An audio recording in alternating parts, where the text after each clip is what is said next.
আমার ছেলের যে লাইফটা শেষ করে দিল, ও একটা ছাত্র, ওর জীবনের ভবিষ্যৎ নষ্ট করে দিয়েছে।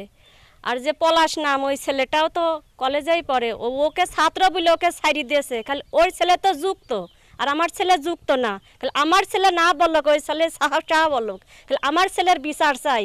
ও যে ছাত্র বলে ওকে ছাড়ি দেওয়া হবে, এটি আমি আশা করি নাই। আমার ছেলের জীবনের লাইফটাই শেষ করে দিয়েছে। আমি মা হই এইটুকুই চাই যে আমি সঠিক বিচার চাই। ছাত্র বলে তাহাকে অন্যায়ভাবে ছাড়ি দেওয়া যাবে না। হ্যাঁ, ওনাকে ছাড়ি দিয়েছে ছাত্র, তাই ওনার হচ্ছে করে নাই, জামিন দিয়ে দিয়েছে সে পলাশ। কিন্তু আমার ছেলের জীবনের যে লাইফটা শেষ করে দিয়েছে, দায়িত্ব নেবে কে? ও ক্লাস 10-এ, নিউ 10-এ কব না, ও পরে হচ্ছে কি ইন্টারে পড়ে, ফার্স্ট ইয়ারে। আর আমার ছেলে নিউ 10-এ।